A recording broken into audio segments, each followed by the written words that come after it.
देखिए सबसे पहले भौतिक गुण, और भौतिक गुण में पहला देखिए अवस्था। देखिए बच्चों, मेथेनेल कमरे के ताप पर गैस है जबकि एथेनेल एक वाष्पशील द्रव है। तो देखिए बच्चों ध्यान दीजिएगा कि जो मेथेनेल है वो कमरे के ताप पर गैस है जबकि एथेनेल क्या है, वाष्पशील द्रव। आगे देखिए, अन्य एल्डिहाइड एवं कीटोन कमरे के ताप पर द्रव या ठोस होते हैं। ठीक है, चलिए आगे। दूसरा भौतिक गुण देखिए क्वथनांक। तो देखिए बच्चों, एल्डिहाइड व कीटोनों के क्वथनांक समतुल्य आणविक द्रव्यमान वाले हाइड्रोकार्बनों और ईथरों से अधिक होते हैं। तो देखिए ध्यान देने वाली बात है कि एल्डिहाइड और जो कीटोनों के क्वथनांक होते हैं वो समतुल्य आणविक द्रव्यमान वाले हाइड्रोकार्बनों और ईथरों से क्या होते हैं, अधिक। और देखिए आगे, यह एल्डिहाइडों एवं कीटोनों में द्विध्रुव आकर्षण के फलस्वरूप उत्पन्न दुर्बल आणविक संगुणन के कारण होता है। और देखिए बच्चों ऐसा क्यों होता है, क्योंकि एल्डिहाइड और कीटोनों में द्विध्रुव आकर्षण के फलस्वरूप दुर्बल आणविक संगुणन उत्पन्न होता है। ठीक है, चलिए आगे देखिए। इनके क्वथनांक समतुल्य आणविक द्रव्यमान वाले अल्कोहल से कम होते हैं। और देखिए जो क्वथनांक होते हैं ना एल्डिहाइड और कीटोनों के, इनके क्वथनांक समतुल्य आणविक द्रव्यमान वाले अल्कोहल से कम होते हैं क्योंकि इनमें अंतरा आणविक हाइड्रोजन बंध अनुपस्थित होता है। ठीक है, आगे देखिए। अब देखिए तीसरा भौतिक गुण देखिए बच्चों, विलेयता। देखिए एल्डिहाइड एवं कीटोनों के निम्नतर सदस्य जैसे मैथेनेल, एथेनेल एवं प्रोपेनोन जल के साथ हाइड्रोजन बंध बनाने के कारण प्रत्येक अनुपात में जल में मिश्रणीय होते हैं। तो देखिए ध्यान दीजिएगा भी, जो एल्डिहाइड और कीटोनों के निम्नतर सदस्य होते हैं जैसे मैथेनेल है, एथेनेल है, प्रोपेनोन है, तो देखिए बच्चों ये जल के साथ क्या बना लेते हैं, हाइड्रोजन बंध, और इस कारण जल में क्या हो जाते हैं, विलय हो जाते हैं। या हम बोल सकते हैं कि ये प्रत्येक अनुपात में जल में मिश्रणीय होते हैं। और देखिए किस तरीके से हाइड्रोजन बंध बनता है समझने की कोशिश कीजिए। देखिए बच्चों, ये कोई कार्बोनिल यौगिक है, भाई ये कार्बोनिल यौगिक है, ये भी कोई कार्बोनिल यौगिक है, और ये कोई जल का क्या है, अणु है। ठीक है, तो देखिए बच्चों ध्यान दीजिएगा भाई, अगर हम ध्यान से देखेंगे तो इस कार्बोनिल यौगिक की अगर हम बात करें तो इसमें कार्बन और ऑक्सीजन के बीच का जो बंध है, यानी कहने का मतलब है कि इस बंध में ध्रुवणता होती है। इस पे होता है पार्शियली ऋणावेश और कार्बन पे होता है पार्शियली धनावेश। ठीक है, इसी तरीके से देखिए इस कार्बोनिल यौगिक में भी यही होगा, कार्बन पे पार्शियली धनावेश और इस पे पार्शियली ऋणावेश। ठीक है, और अगर हम जल की बात करें तो हमें पता है जल में जो हाइड्रोजन होता है उस पे पार्शियली प्लस, इस पे भी पार्शियली प्लस आवेश, और ऑक्सीजन पे होता है पार्शियली माइनस आवेश। यानी कहने का मतलब है कि देखिए बच्चों, जो कार्बोनिल यौगिक है उसमें कार्बन और ऑक्सीजन अगर इनकी हम बात करें तो इनके बीच के बंध में ध्रुवणता होती है, आंशिक ध्रुवणता पाई जाती है, जिसपे ऑक्सीजन पे हो जाता है आंशिक ऋणावेश और कार्बन पे क्या होता है, आंशिक धनावेश। या हम ऐसे बोल सकते हैं कि ऑक्सीजन पे तो आंशिक ऋणावेश पाया जाता है और कार्बन पे आंशिक धनावेश पाया जाता है। ठीक है, और जल का हमें पता ही है कि जल के अणु में हाइड्रोजन पे तो होता है आंशिक धनावेश और ऑक्सीजन पे होता है आंशिक ऋणावेश। तो देखिए बच्चों कैसे हाइड्रोजन बंध बनता है। तो देखिए ये जो हमारा कार्बोनिल यौगिक है, इस कार्बोनिल यौगिक के ऑक्सीजन और जल के हाइड्रोजन के बीच में जो डैश डैश करके आपको दिखाया गया है, ये क्या है, हाइड्रोजन बंध। इसी तरीके से देखिए इस कार्बोनिल यौगिक के ऑक्सीजन और जल के हाइड्रोजन के बीच में ये क्या है, हाइड्रोजन बंध। ठीक है, तो क्या होता है, एल्डिहाइड और कीटोनों के जो निम्नतर सदस्य होते हैं वो जल के साथ में हाइड्रोजन बंध का निर्माण कर लेते हैं, इसीलिए जल में विलय होते हैं। ठीक है, चलिए आगे देखिए। जैसे जैसे एल्किल श्रृंखला की लंबाई बढ़ती जाती है, इनकी घुलनशीलता तेजी से घटती जाती है। तो देखिए बच्चों ध्यान दीजिएगा कि जैसे जैसे एल्किल श्रृंखला की लंबाई बढ़ती जाती है तो क्या होता है, अध्रुवीय भाग भी बढ़ता जाता है, जिससे क्या होता है, इनकी घुलनशीलता घटती जाती है। ठीक है, आगे देखिए।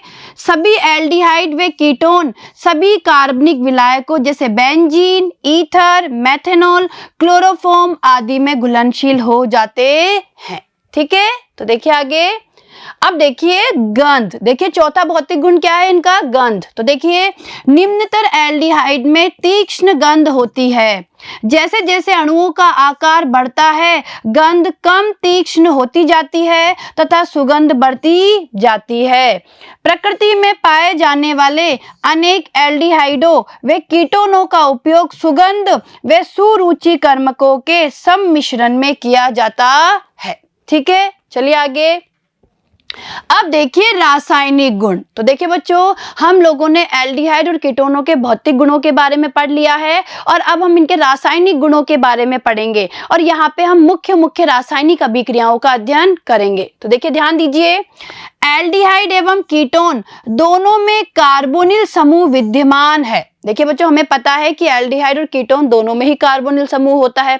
अरे भाई देखिए, ये तो क्या है, एल्डिहाइड, ये तो क्या है हमारा एल्डिहाइड, और ये हमारा क्या है, कीटोन। भाई ये होता है कीटोन। तो आपने क्या देखा कि दोनों में ही कार्बोनिल समूह क्या है, विद्यमान है।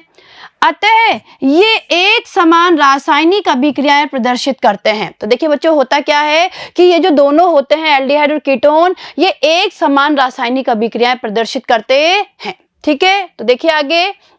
तो देखिए इनकी पहले प्रकार की अभिक्रियाएं देखिए, नाभिक रागी योगज अभिक्रियाएं। और देखिए बच्चों, इसे एक और नाम दिया गया है, नाभिक स्नेही योगात्मक अभिक्रियाएं। देखिए बच्चों, कंफ्यूजन में होने की जरूरत नहीं है। नाभिक रागी को हम नाभिक स्नेही भी कह सकते हैं और योगज को हम योगात्मक भी कह सकते हैं। यानी नाभिक रागी योगज अभिक्रियाएं या नाभिक स्नेही योगात्मक अभिक्रियाएं। तो हम इनका अब यहाँ पे अध्ययन करेंगे। तो देखिए, कार्बोनिल यौगिक नाभिक रागी योगज अभिक्रियाएं प्रदर्शित करते हैं।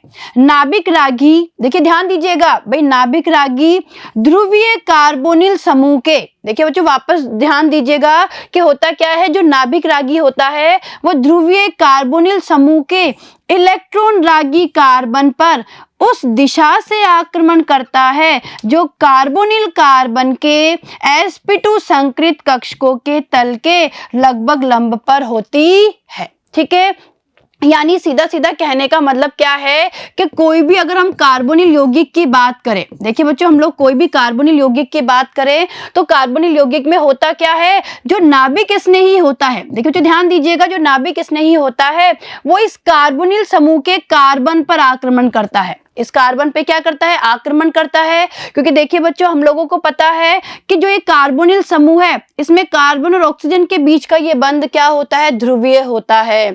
अरे भाई देखिए, इसमें होता क्या है, कार्बन पे तो होता है आंशिक धनावेश और ऑक्सीजन पे, ये ऑक्सीजन है, ऑक्सीजन पे होता है आंशिक ऋणावेश। यानी ये बंध जो होता है वो कैसा होता है, ध्रुवीय होता है। यानी कार्बन पे आंशिक धनावेश होता है, यानी आने वाला नाभिक स्नेही या जो नाभिक रागी है वो कहाँ पे आक्रमण करता है, इस कार्बन के ऊपर आक्रमण करता है। और देखिए ये उस दिशा से आक्रमण करता है जो कार्बोनिल कार्बन के sp2 संकृत कक्षकों के तल के लगभग लंब पर होती है। ठीक है, तो उस दिशा से क्या करता है, इस कार्बन पे कोई भी नाभिक रागी आक्रमण करता है। क्लियर है, चलिए आगे देखिए। अब देखिए, इस प्रक्रिया में कार्बन की संकरण अवस्था sp2 से sp3 हो जाती है तथा चतुष्फलकीय एल्कोक्साइड मध्यवर्ती बनता है। तो देखिए बच्चों, इस प्रक्रिया में होता क्या है, जो कार्बन की संकरण अवस्था है वो बदल जाती है, sp2 से sp3 हो जाती है और एक चतुष्फलकीय मध्यवर्ती एल्कोक्साइड मध्यवर्ती बनता है। ठीक है, आगे देखिए, यह मध्यवर्ती अभिक्रिया माध्यम से एक प्रोटॉन प्राप्त करके विद्युत उदासीन उत्पाद देता है। और देखिए होता क्या है, यह जो मध्यवर्ती होता है वो अभिक्रिया माध्यम से एक प्रोटॉन ग्रहण करके विद्युत उदासीन उत्पाद देता है। तो देखिए बच्चों एक बार समझिए होता क्या है। देखिए ये हमारा कोई कार्बोनिल यौगिक है, ठीक है। अब इस कार्बोनिल यौगिक पे देखिए होता क्या है, जो नाभिक स्नेही है, नाभिक स्नेही का योग होता है, ये नाभिक स्नेही इस कार्बन पे क्या करता है, आक्रमण करता है और ये पाई बंध के इलेक्ट्रॉन इधर ऑक्सीजन के पास चले जाते हैं। तो देखिए बच्चों होता क्या है, इस तरीके से देखिए यहाँ पे जुड़ गया ये नाभिक स्नेही, ये H और ये O माइनस, ये एक बन जाता है चतुष्फलकीय मध्यवर्ती। देखिए बच्चों समझने की कोशिश करिए कि ये क्या बन गया, ये एक चतुष्फलकीय मध्यवर्ती बन गया। और देखिए इस कार्बोनिल यौगिक की हम बात करें तो इसमें कार्बन का संकरण क्या है, इस कार्बन का संकरण sp2, कैसा संकरण है, sp2। और जब ये मध्यवर्ती बनता है तो कार्बन का संकरण क्या हो गया, sp3। तो ये एक चतुष्फल के मध्यवर्ती बनता है जिसे कहा जाता है एल्कोक्साइड। क्लियर है। अब देखिए होता क्या है, जो ये एल्कोक्साइड बना है ये क्या करता है, अभिक्रिया माध्यम से एक प्रोटॉन ग्रहण कर लेता है, H+ को ग्रहण कर लेता है और ये जो H+ है यहाँ आके जुड़ जाता है। तो देखिए RCH, यहाँ पे यही नाभिक स्नेही और ये हो गया OH। और इस तरीके से देखिए इनकी नाभिक रागी योगज अभिक्रिया संपन्न होती है। क्लियर है। तो देखिए आगे, तो देखिए बच्चों इस डायग्राम से हम इसे और अच्छे से समझ सकते हैं कि किस तरीके से नाभिक रागी योगज अभिक्रिया होती है। देखिए बच्चों समझने की कोशिश कीजिएगा। देखिए बच्चों ध्यान दीजिएगा। देखिए बच्चों ये क्या है, ये कोई कार्बोनिल यौगिक है। देखिए बच्चों ध्यान दीजिएगा, समझिएगा कैसे होती है नाभिक रागी योगज अभिक्रिया। ये कोई कार्बोनिल यौगिक है, ठीक है। और हमें पता है कि कार्बोनिल यौगिक के कार्बन पर तो होता है आंशिक धनावेश और ऑक्सीजन पे होता है आंशिक ऋणावेश, ठीक है। अब देखिए कोई नाभिक स्नेही आक्रमण कर रहा है और कहाँ आक्रमण कर रहा है, देखिए ये कार्बन पे, इस कार्बन पे नाभिक स्नेही आक्रमण कर रहा है और ये पाई1 के इलेक्ट्रॉन किसके पास चले गए, ऑक्सीजन के पास आ गए। क्लियर है। तो देखिए क्या होगा, ये प्रथम चरण होता है जो मंद गति से होता है और देखिए इस चरण के बाद क्या होता है, एक चतुष्फल के मध्यवर्ती का निर्माण होता है। क्लियर है। इस मध्यवर्ती को ध्यान से देखिए, यहाँ पे क्या हो गया, नाभिक स्नेही, ये नाभिक स्नेही आके जुड़ गया और ऑक्सीजन पे क्या आ गया, माइनस आवेश। इसे कहा जाता है एल्कोक्साइड, ठीक है। और देखिए द्वितीय चरण में क्या होता है, चरण 2 में क्या होता है, ये जो मध्यवर्ती है ये क्या करता है, अभिक्रिया मिश्रण से H+ को यानी प्रोटॉन को ग्रहण कर लेता है। तो ये देखिए ये H+ यहाँ आके जुड़ जाएगा और इस तरीके से हमें योगज उत्पाद प्राप्त होता है, ठीक है। और देखिए एक चीज ध्यान दीजिएगा, जो पहला चरण होता है वो मंद गति से होता है जिससे कि एक मध्यवर्ती का निर्माण होता है और देखिए दूसरे चरण में क्या होता है, तीव्र गति होती है, यानी दूसरा चरण तीव्र गति से होता है और हमें योगज उत्पाद प्राप्त होता है, ठीक है। तो देखिए बच्चों इस डायग्राम से आप इस नाभिक रागी योगज अभिक्रिया को और अच्छे से समझ सकते हैं। क्लियर है, आया समझ में। चलें आगे, चलिए अब देखिए कुल परिणाम कार्बन ऑक्सीजन द्विक आबंध पर, देखिए बच्चों ध्यान दीजिएगा। देखिए कुल परिणाम कार्बन ऑक्सीजन द्विक आबंध पर नाभिक स्नेही व H+ का योग होता है। यानी कुल मिलाकर होता क्या है, कार्बन ऑक्सीजन द्विक आबंध पर नाभिक स्नेही का और H+ का क्या होता है, योग होता है। क्लियर है। चलिए आगे, अब देखिए दूसरा, देखिए हम बात करेंगे अभिक्रियाशीलता के बारे में। तो देखिए बच्चों इलेक्ट्रॉनिक व त्रिविम प्रभावों के कारण नाभिक रागी योगज अभिक्रियाओं के प्रति एल्डिहाइड की क्रियाशीलता कीटोन से अधिक होती है। देखिए ध्यान दीजिए, वे इलेक्ट्रॉनिक रूप से और त्रिविम प्रभावों के आधार पर अगर हम बात करें तो नाभिक रागी योगज अभिक्रियाओं के प्रति एल्डिहाइडों की क्रियाशीलता क्या होती है, कीटोनों से अधिक होती है। कीटोन में कार्बोनिल समूह से 2 एल्किल प्रतिस्थापी जुड़े होते हैं जो एल्डिहाइडों की अपेक्षा अधिक बाधा उत्पन्न करते हैं। देखिए बच्चों समझने की कोशिश करिए। देखिए ये तो हो गया हमारा एल्डिहाइड, ठीक है। और देखिए बच्चों ये हो गया हमारा कीटोन। तो देखिए बच्चों होता क्या है कि जो कीटोन है, कीटोन में 2 एल्किल समूह जुड़े रहते हैं, 2 एल्किल प्रतिस्थापी जुड़े रहते हैं कार्बन से। तो होता क्या है, यहाँ पे आने वाले नाभिक स्नेही के लिए, जो नाभिक स्नेही आक्रमण करता है, आने वाले नाभिक स्नेही के लिए क्या होती है, यहाँ पे त्रिविम बाधा होती है। और अगर हम एल्डिहाइड की बात करें तो देखिए बच्चों एल्डिहाइड में एक ही एल्किल समूह जुड़ा रहता है, अतः आक्रमण करने वाले नाभिक स्नेही के लिए त्रिविम बाधा कम होती है। आया समझ में। देखिए वापस देखिए भाई, अगर हम एल्डिहाइड और कीटोन की बात करें तो जो कीटोन होते हैं उसमें 2 एल्किल समूह जुड़े रहते हैं और 2 एल्किल समूह जुड़े होने के कारण यहाँ पे त्रिविम बाधा ज्यादा होती है और इसी कारण से जो एल्डिहाइड होते हैं उनकी क्रियाशीलता नाभिक रागी योगज अभिक्रिया के प्रति कीटोन से अधिक होती है। ठीक है, देखिए आगे।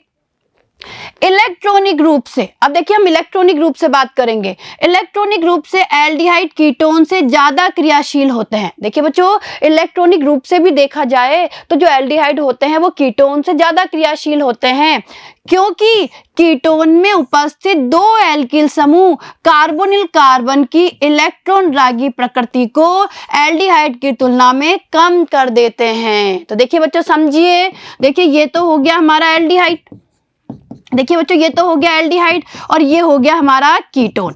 और अगर आप ध्यान से देखेंगे तो देखिए कीटोन में क्या है भाई, कीटोन में यहाँ पे दो एल्किल समूह जुड़े हुए हैं, यानी 2+I प्रभाव वाले समूह जुड़े हुए हैं, ठीक है।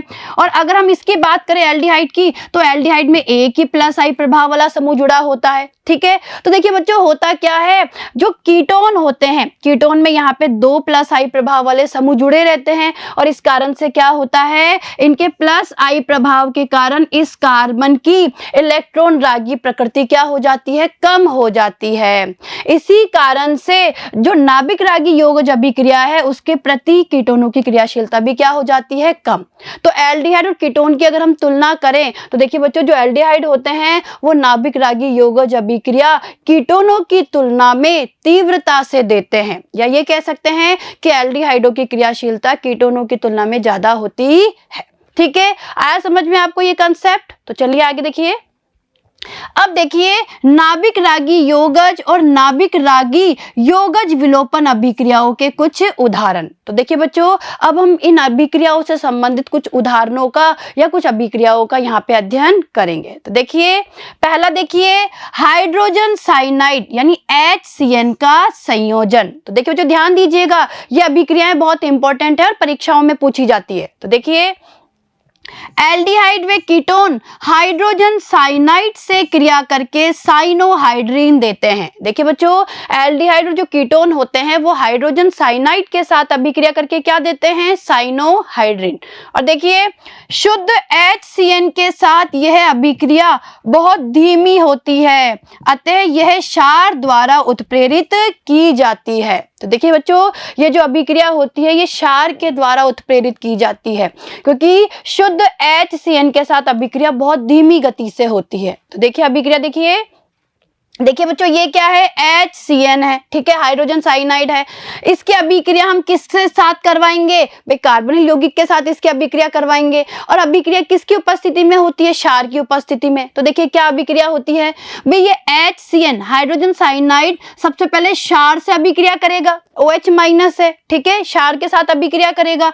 क्या होगा, ये H+ और OH- जल बना लेंगे और ये बन जाएगा CN-, साइनाइड आयन बन जाएगा, ठीक है। यानी यहाँ पे सबसे पहले साइनाइड आयन का क्या होता है, निर्माण। देखिए बच्चों वापस समझिए भाई, इस अभिक्रिया में क्या होता है भाई, कार्बोनिल यौगिक की अभिक्रिया हम HCN के साथ हाइड्रोजन साइनाइड के साथ करवाते हैं क्षार की उपस्थिति में, जिससे बनता है साइनोहाइड्रीन।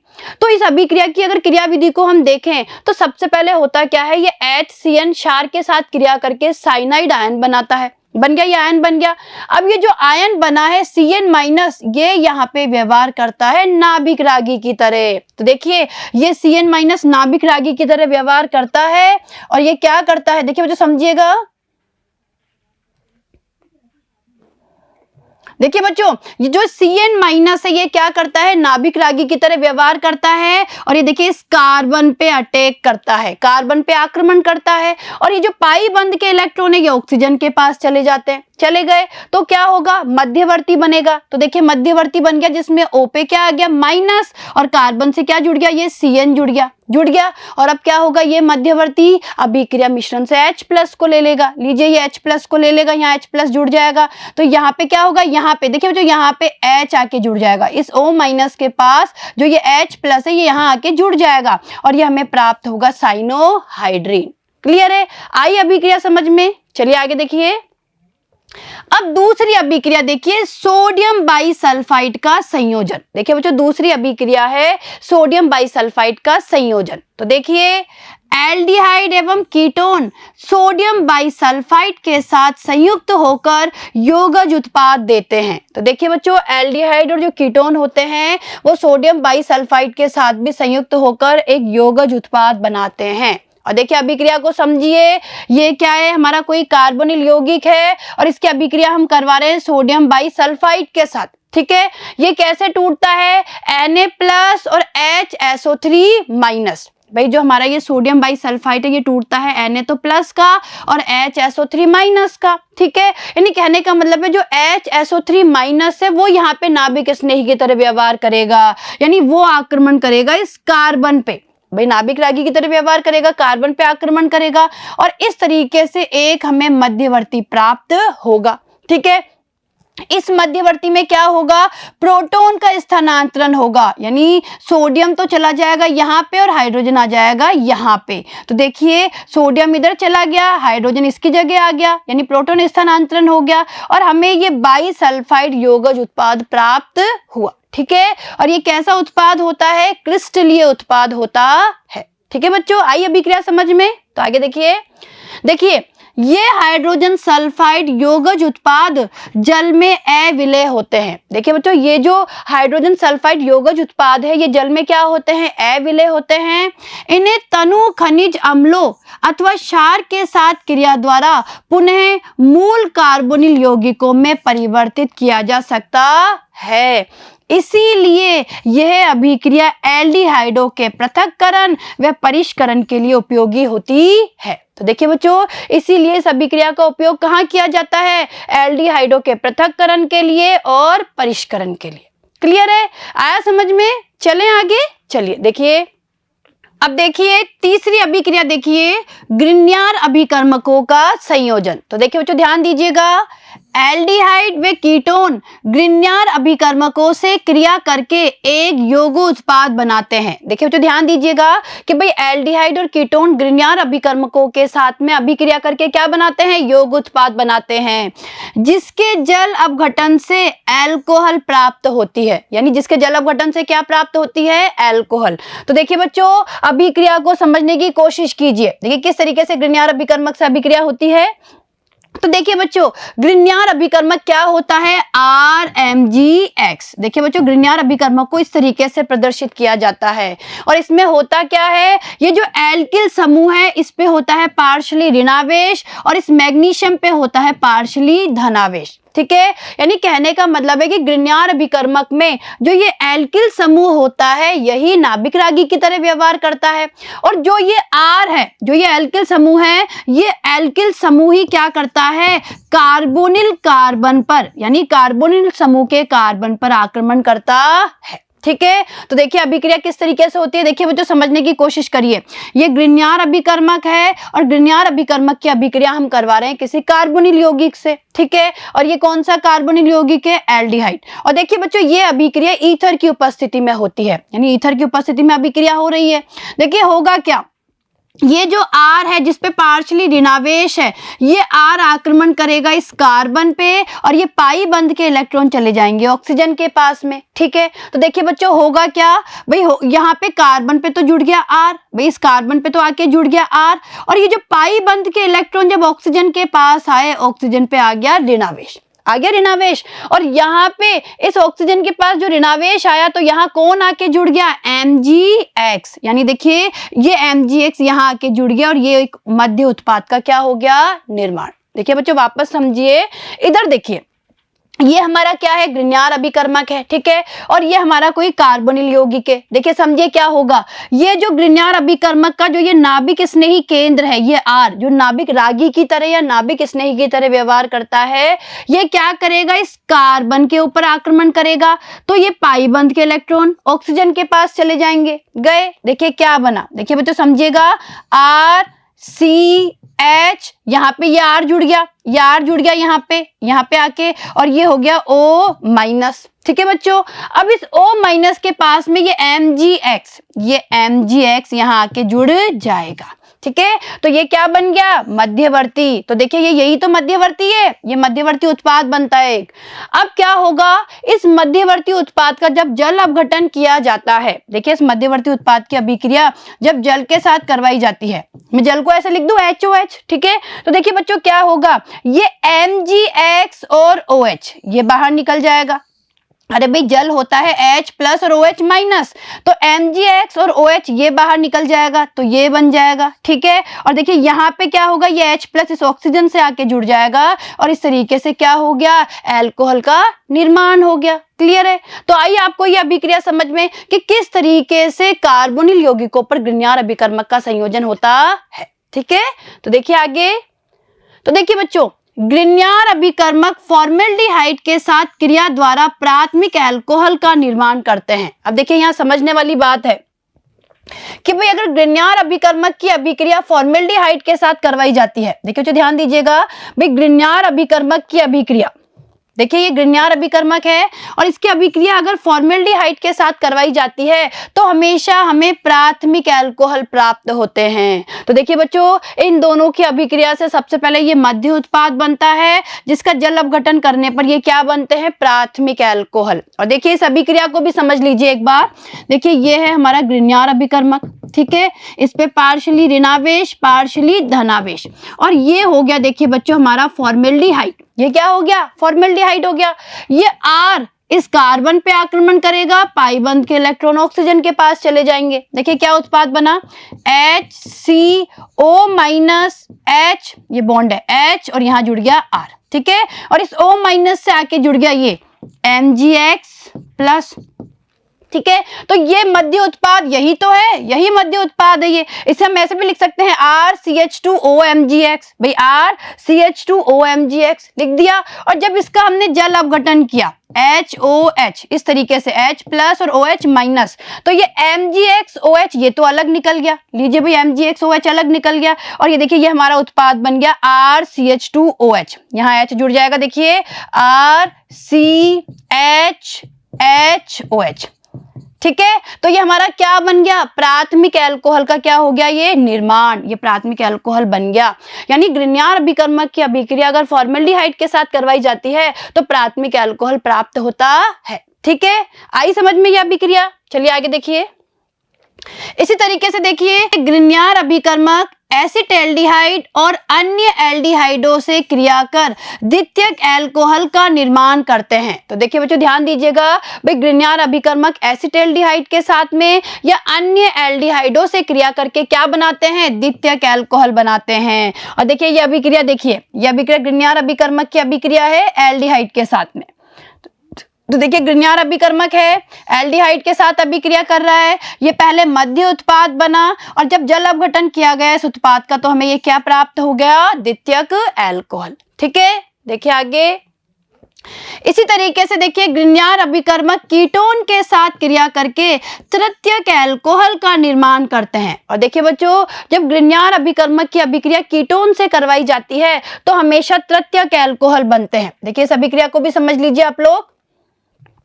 देखिए ग्रिग्नार अभिकर्मक है और ये हमारा क्या हो गया, कीटोन हो गया। यहाँ पे भी वही, भाई जो R है, जो ये R है, ये R यहाँ कार्बन पे आक्रमण करेगा, ये पाई बंध के इलेक्ट्रॉन ऑक्सीजन के पास चले जाएंगे, ठीक है। तो कार्बन से तो जुड़ गया R और जो ऑक्सीजन पे, इस ऑक्सीजन के साथ आके जुड़ गया MgX और ये बन गया एक मध्य उत्पाद जिसका जल अपघटन करेंगे तो हमें प्राप्त हो गया तृतीयक अल्कोहल और साथ में MgXOH, ठीक है। तो आया समझ में आपको कि किस तरीके से ग्रिग्नार अभिकर्मक एल्डिहाइड और कीटोनों के साथ अभिक्रिया करता है, ठीक है। चलिए आगे, अब देखिए चौथी अभिक्रिया, देखिए अल्कोहलों का संयोजन। देखिए बच्चों चौथी अभिक्रिया देखिए, एल्डिहाइड शुष्क HCl की उपस्थिति में मोनोहाइड्रिक अल्कोहल के साथ क्रिया करके एल्कोक्सी अल्कोहल बनाते हैं। देखिए बच्चों, जो एल्डिहाइड है वो शुष्क HCl की उपस्थिति में मोनोहाइड्रिक अल्कोहल, देखिए ध्यान दीजिएगा,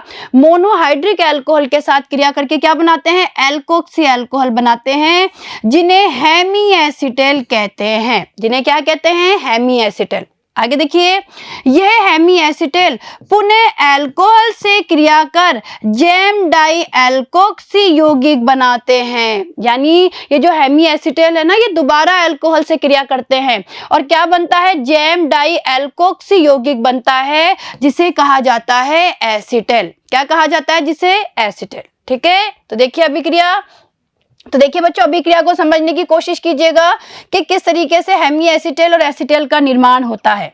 तो देखिए बच्चों, ये तो हो गया हमारा कार्बोनिल यौगिक एल्डिहाइड, ठीक है भैया, एल्डिहाइड हो गया और ये हो गया हमारा अल्कोहल। भैया एल्डिहाइड है, ये अल्कोहल है और शुष्क HCl की उपस्थिति में हम अभिक्रिया करवा रहे हैं।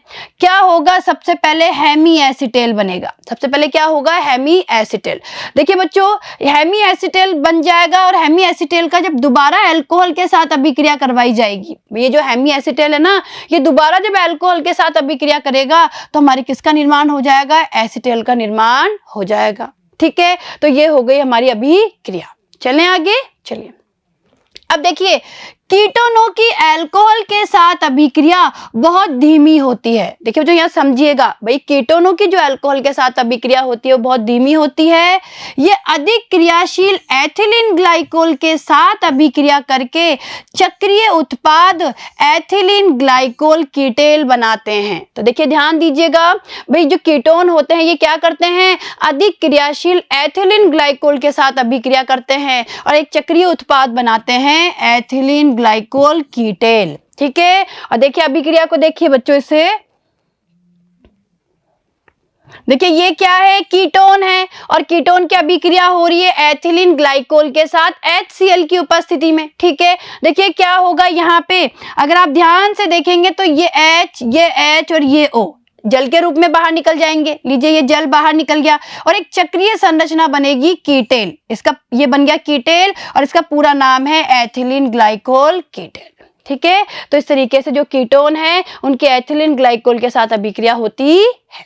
ठीक है, चलिए आगे देखिए, इस अभिक्रिया में शुष्क HCl कार्बोनिल समूह की ऑक्सीजन को प्रोटोनीकृत करता है। देखिए बच्चों ध्यान दीजिएगा भाई, इस अभिक्रिया में होता क्या है, जो शुष्क HCl है वो कार्बोनिल समूह की ऑक्सीजन को क्या कर देता है, प्रोटोनीकृत कर देता है। अरे भाई समझिए ये क्या है, देखिए बच्चों ये हमारा एल्डिहाइड है। ठीक है, एल्डिहाइड की अभिक्रिया होती है शुष्क HCl की उपस्थिति में। भाई शुष्क HCl की उपस्थिति में अभिक्रिया होती है, तो जो ये H है, जो ये H है, ये H यहाँ पे आके जुड़ जाता है। भैया H+ के रूप में यहाँ आके जुड़ गया, यानी इसको ऑक्सीजन को क्या कर दिया, इसने प्रोटोनित कर दिया। अब क्या होगा, अब ये पाई बंध के इलेक्ट्रॉन इस ऑक्सीजन के पास आ जाएंगे और इस प्रक्रिया से क्या होता है, इस प्रक्रिया से अल्कोहल का, देखिए समझिएगा, इस प्रक्रिया से अल्कोहल का इस कार्बन पर जो नाभिक रागी यौगिक होता है वो और भी आसान हो जाता है। ठीक है, तो देखिए इससे होता क्या है, इससे कार्बोनिल समूह की इलेक्ट्रॉन रागी प्रवृत्ति बढ़ती है। तो देखिए बच्चों क्या हो गया भाई, इससे जो कार्बोनिल समूह है, कार्बोनिल समूह का जो कार्बन है, इसकी इलेक्ट्रॉन रागी प्रवृत्ति में वृद्धि हो गई। ठीक है, और इस पे आसानी से कोई नाभिक इसने क्या कर देता है, आक्रमण कर देता है। ठीक है, जो एथिलीन ग्लाइकोल के नाभिक रागी आक्रमण को सरल बनाती है। देखिए जिससे क्या होता है, एथिलीन ग्लाइकोल का, या हम कह सकते हैं कि अल्कोहल का नाभिक रागी आक्रमण क्या हो जाता है, सरल हो जाता है।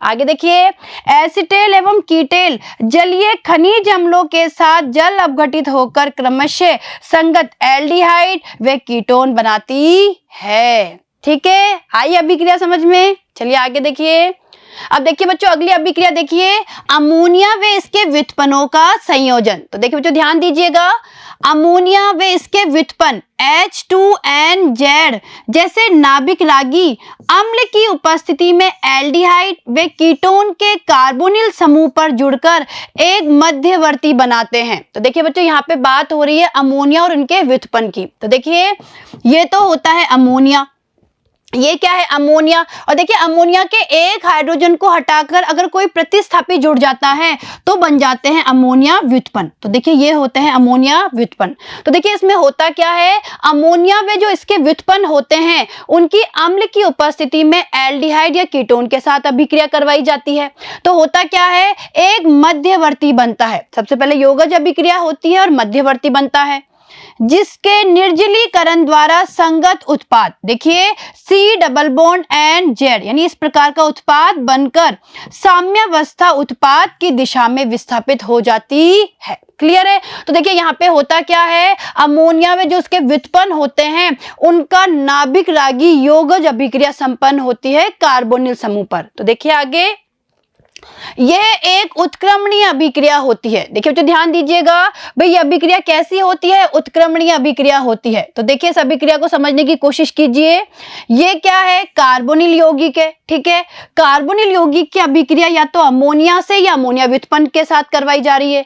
होता क्या है, इस नाइट्रोजन की तरफ से इस कार्बन पर नाभिक रागी यौगज अभिक्रिया होती है और क्या होगा, एक ये मध्यवर्ती उत्पाद का क्या होता है, निर्माण होता है और इस मध्यवर्ती उत्पाद का निर्जलीकरण करने पर ये OH और ये H बाहर निकल जाता है और ये बन जाता है मुख्य उत्पाद। क्लियर है, आया समझ में यहां तक। अब देखिए बच्चों, इस अभिक्रिया को हम ऐसे भी समझ सकते हैं। देखिए मान लीजिए ये क्या है, कोई कार्बोनिल यौगिक है। भाई हमें केवल सीधा ये पता करना है कि उत्पाद क्या बनता है। तो देखिए ये कोई कार्बोनिल यौगिक है और कार्बोनिल यौगिक की अभिक्रिया जब किसी अमोनिया व्युत्पन्न के साथ करवाई जाती है तो देखिए बच्चों इस तरीके से जल का अणु बाहर निकल जाता है। यानी इस अभिक्रिया में होता क्या है, जल का अणु बाहर निकल जाता है और देखिए ये C डबल बॉन्ड NZ, ये क्या बन गया, उत्पाद। तो ये यही तो उत्पाद है, ठीक है। तो देखिए बच्चों इस तरीके से ये अभिक्रिया क्या होती है, संपन्न होती है। और देखिए एक बार हम समझ लेते हैं कि यहाँ पे कौन कौन से अमोनिया व्युत्पन्न हो सकते हैं। तो देखिए बच्चों समझने की कोशिश करना। तो देखिए हम लोग बात कर रहे हैं कार्बोनिल यौगिक की अभिक्रिया हम किसके साथ करवा रहे हैं, अमोनिया व्युत्पन्न के साथ में। भाई हम अमोनिया व्युत्पन्न के साथ करवा रहे हैं। अब देखिए बच्चों Z यहाँ पे कुछ भी हो सकता है। देखिए क्या क्या हो सकता है, Z अगर यहाँ पे H होता है तो ये हमारा क्या हो जाएगा, अमोनिया, इसे कहा जाता है अमोनिया। अगर हमारा Z यहाँ पर R होता है तो देखिए ये हमारा क्या हो गया, H2NZ, Z की जगह आ जाएगा R। देखिए R रखा ना हमने तो ये हो गया एल्किल-एमीन।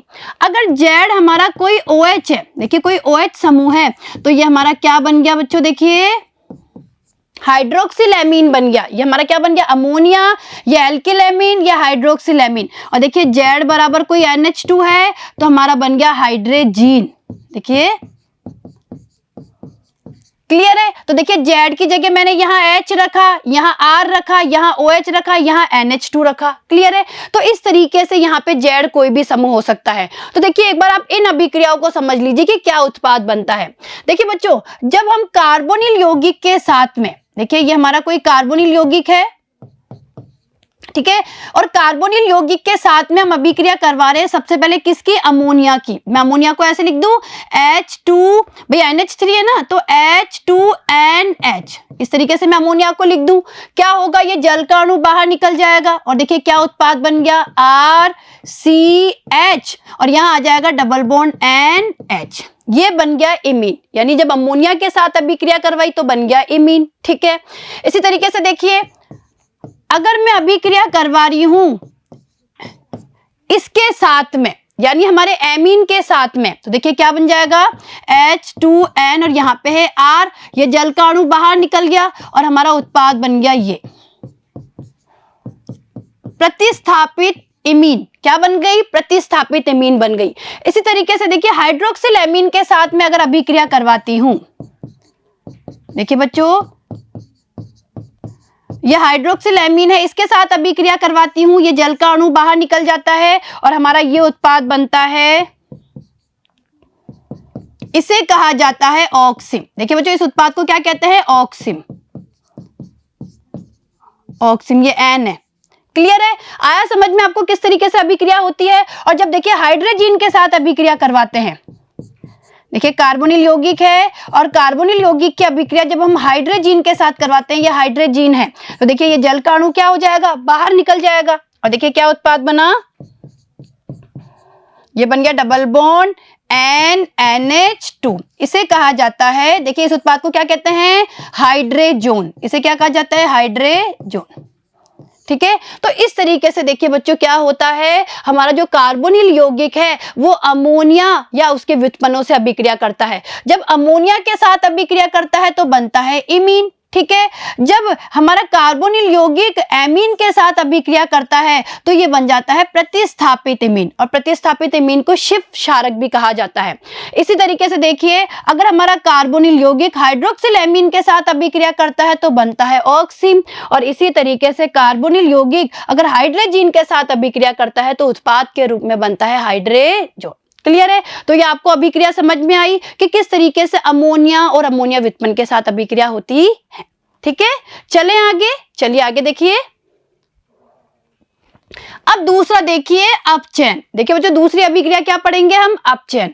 देखिए पहला देखिए अल्कोहलों में अपचयन। देखिए एल्डिहाइड व कीटोन सोडियम बोरोहाइड्राइड यानी NaBH4 अथवा लिथियम एल्यूमिनियम हाइड्राइड यानी LiAlH4 या उत्प्रेरक की हाइड्रोजनन द्वारा अपचयित होकर क्रमशः प्राथमिक तथा द्वितीयक अल्कोहल देते हैं। यानी कहने का मतलब है कि एल्डिहाइड और कीटोन का जब हम अपचयन करते हैं सोडियम बोरोहाइड्राइड या लिथियम एल्यूमिनियम हाइड्राइड के द्वारा या उत्प्रेरक की हाइड्रोजनन के द्वारा, तो हमें क्या प्राप्त होता है, एल्डिहाइड से प्राप्त होता है प्राथमिक अल्कोहल और कीटोन से प्राप्त होता है द्वितीयक अल्कोहल। ठीक है, चलिए आगे देखिए। तो देखिए अभिक्रिया को समझने की कोशिश करिए बच्चों। देखिए ये एल्डिहाइड और कीटोन का अपचयन है। देखिए ये क्या है, एल्डिहाइड है, ठीक है, और ये हमारा क्या है, कीटोन है। एल्डिहाइड का अपचयन करवा रहे लिथियम एल्यूमिनियम हाइड्राइड के साथ में, क्या मिला, एथेनॉल यानी प्राथमिक अल्कोहल। यानी इस एल्डिहाइड से हमें प्राथमिक अल्कोहल प्राप्त हुआ और इस कीटोन का जब हमने अपचयन किया लिथियम एल्यूमिनियम हाइड्राइड से हमें द्वितीयक अल्कोहल प्रोपेन 2-ऑल प्राप्त हुआ। ठीक है, चलिए आगे। दूसरा देखिए हाइड्रोकार्बनों में अपचयन। देखिए बच्चों हाइड्रोकार्बनों में किस प्रकार से अपचयन होता है एल्डिहाइड और कीटोन का, तो देखिए पहला देखिए क्लीमेंसन अपचयन। देखिए बच्चों बहुत इंपॉर्टेंट अभिक्रिया ये पूछी जाती है।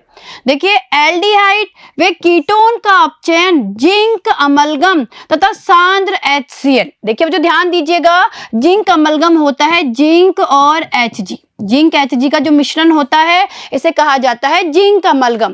तो देखिए बच्चों ध्यान दीजिएगा कि एल्डिहाइड व कीटोन का अपचयन जिंक अमलगम तथा सांद्र HCl के मिश्रण के साथ यानी जिंक Hg प्लस HCl के मिश्रण के साथ करवाने पर एल्केन बनते हैं जिसे क्लीमेंसन अपचयन कहते हैं। और देखिए अभिक्रिया, देखिए ध्यान दीजिएगा अभिक्रिया की तरफ। देखिए बच्चों ये हमारा कोई कार्बोनिल यौगिक है और ये है हमारा कीटोन। कौन सा कीटोन है, प्रोपेनॉन, और प्रोपेनॉन का हम क्लीमेंसन अपचयन कर रहे हैं यानी जिंक अमलगम और HCl के साथ कर रहे हैं इसका अपचयन। तो हमें क्या प्राप्त हो गया, प्रोपेन यानी हाइड्रोकार्बन प्राप्त हो गया। यानी इस कार्बोनिल समूह पर क्या बन गया, CH2 समूह का निर्माण हो गया, यहाँ पे इसका अपचयन हो गया और साथ में क्या बना, जल।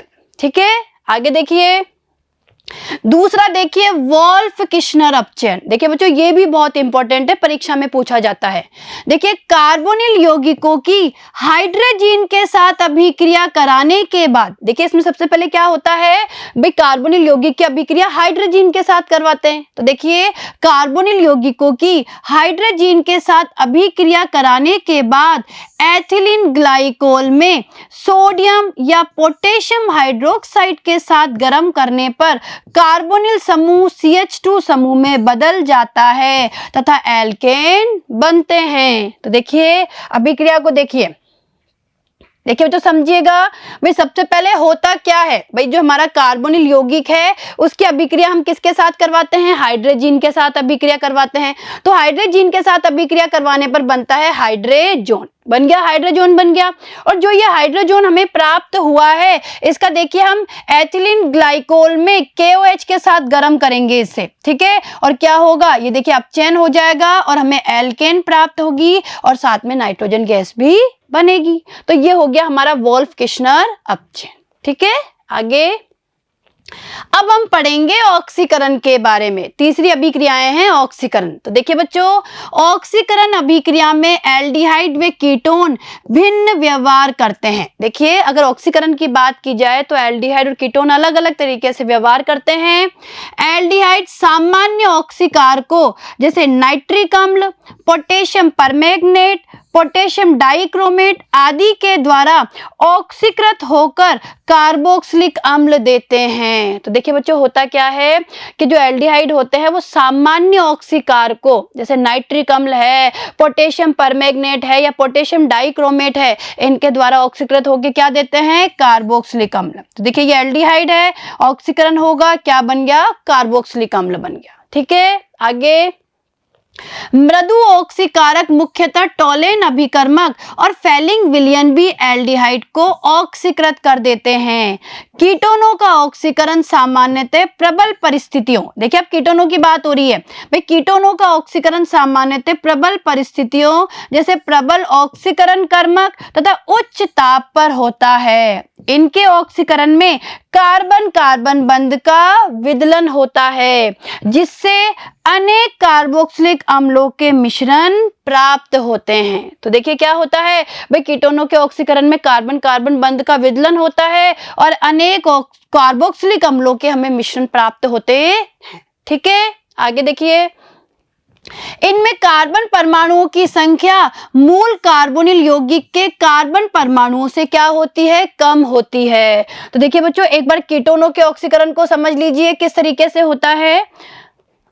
तो देखिए बच्चों, ये क्या है, ये हमें कोई कीटोन दिया हुआ है। इस कीटोन का हम क्या करेंगे, ऑक्सीकरण करेंगे। देखिए अगर कार्बन 1 और कार्बन 2 के बीच का जो बंध है वो विदलित होता है, यानी कार्बन 1 और 2, बात हो रही है इस कार्बन की और इसकी, यानी इसके बीच का अगर ये बंध विदलित होता है तो देखिए हमें ये 2 कार्बोक्सिलिक अम्ल प्राप्त होते हैं। ठीक है, और अगर देखिए कार्बन 2 और कार्बन 3 इनके बीच का बंध विदलित होता है, यानी ये बंध विदलित होता है ये वाला, तो हमें ये 2 उत्पाद प्राप्त होते हैं।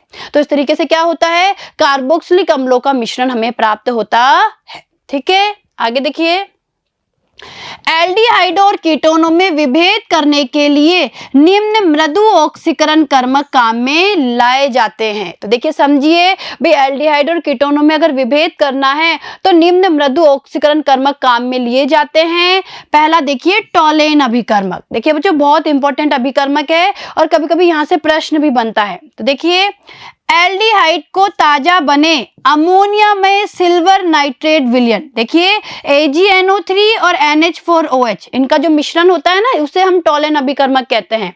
तो देखिए एल्डिहाइडों को ताजा बने अमोनिया में सिल्वर नाइट्रेट विलयन यानी टोलेन अभिकर्मक के साथ गर्म करने पर चमकदार रजत दर्पण का निर्माण करते हैं और ऐसा सिल्वर धातु बनने के कारण होता है। और देखिए बच्चों, टोलेन परीक्षण को रजत दर्पण परीक्षण भी कहा जाता है और हम लोग एल्डिहाइडों के लिए इस परीक्षण को करते भी हैं। ठीक है, तो देखिए आगे, इस अभिक्रिया में AgNO3 तथा NH4OH की क्रिया से सिल्वर का संकुल, देखिए ये सिल्वर का एक संकुल बनता है, ये धनात्मक संकुल बनता है जो एल्डिहाइड से क्रिया करता है। तो देखिए बच्चों, सबसे पहले समझिए कि होता क्या है, किस तरीके से सिल्वर का संकुल बनता है और फिर अभिक्रिया को समझिएगा।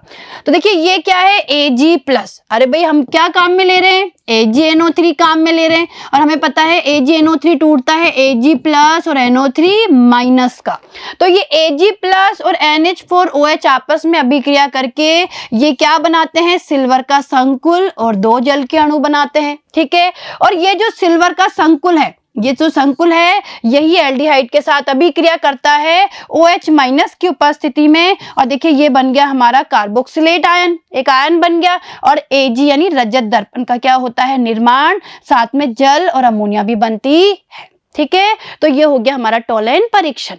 आगे देखिए, अब दूसरा देखिए फेलिंग परीक्षण। देखिए बच्चों, फेलिंग अभिकर्मक 2 विलयनों फेलिंग विलयन A तथा फेलिंग विलयन B से मिलकर बना होता है। देखिए जो फेलिंग विलयन होता है ना, या फेलिंग अभिकर्मक होता है, वो 2 विलयनों फेलिंग विलयन A और फेलिंग विलयन B से मिलकर बनता है।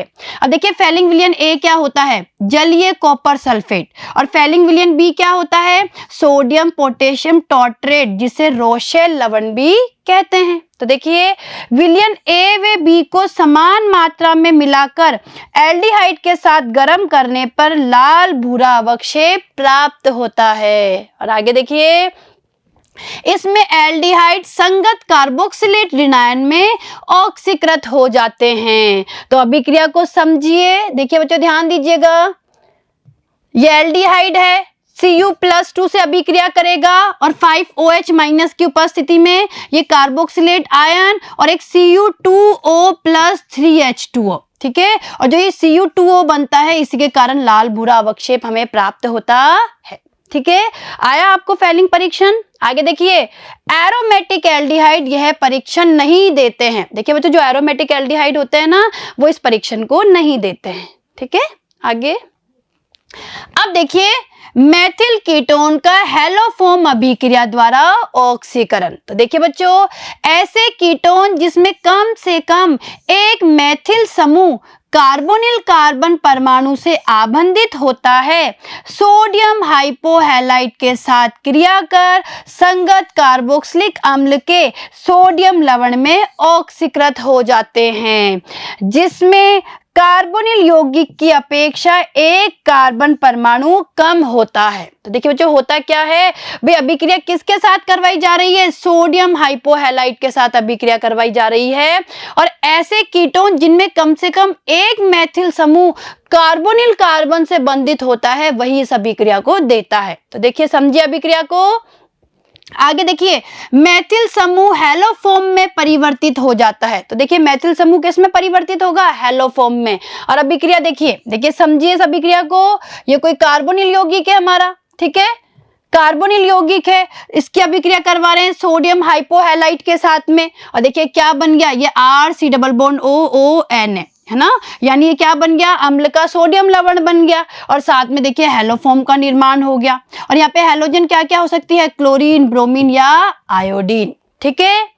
आगे देखिए, यदि अणु में कार्बन कार्बन द्विक आबंध उपस्थित हो तो वह इस ऑक्सीकरण द्वारा अप्रभावित रहता है। तो देखिए बच्चों, इस अभिक्रिया का इंपॉर्टेंट पॉइंट क्या है कि भाई अगर कार्बन कार्बन द्विबंध होता है अणु में, तो वह इस ऑक्सीकरण द्वारा अप्रभावित होता है। तो देखिए आगे, देखिए इस अभिक्रिया को समझिए।